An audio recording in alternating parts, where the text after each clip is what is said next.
नंदुरबार जिल्ह्यातील अक्कलकुवा तालुक्यातील दुर्गम बेडाकण गावात वन्य प्राण्यांच्या हल्ल्याची हृदयद्रावक घटना घडली आहे.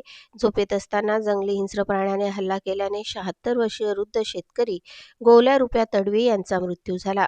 मंगळवारी रात्री नेहमीप्रमाणे ते घराच्या पडवीत झोपले होते. रात्री 9 ते पहाटे 6 दरम्यान हा हल्ला झाल्याचा अंदाज आहे. हल्ल्यात त्यांच्या शरीरावर गंभीर जखमा आढळून आल्या.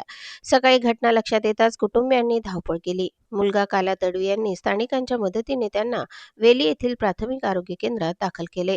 मात्र उपचारापूर्वीच डॉक्टरांनी त्यांना मृत घोषित केले. या घटनेमुळे संपूर्ण बेडाकण परिसरात भीतीचे वातावरण आहे. मोलगी पोलीस ठाण्यात अकस्मात मृत्यूची नोंद करण्यात आली. पोलीस उपनिरीक्षक सुजित पाटील पुढील तपास करत आहेत. घटनेची माहिती कार्यकारी दंडाधिकाऱ्यांना देण्यात आली आहे. परिसरात वन्य प्राण्यांचा वावर वाढल्याचे स्पष्ट झाले आहे.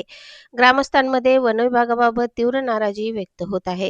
हिंस्र किंवा नरभक्षक प्राण्यांचा तात्काळ बंदोबस्त करण्याची मागणी गावकऱ्यांकडून जोर धरू लागली आहे. प्रशासन आणि वनविभाग पुढे काय कारवाई करतो याकडे संपूर्ण तालुक्याचे लक्ष लागले आहे.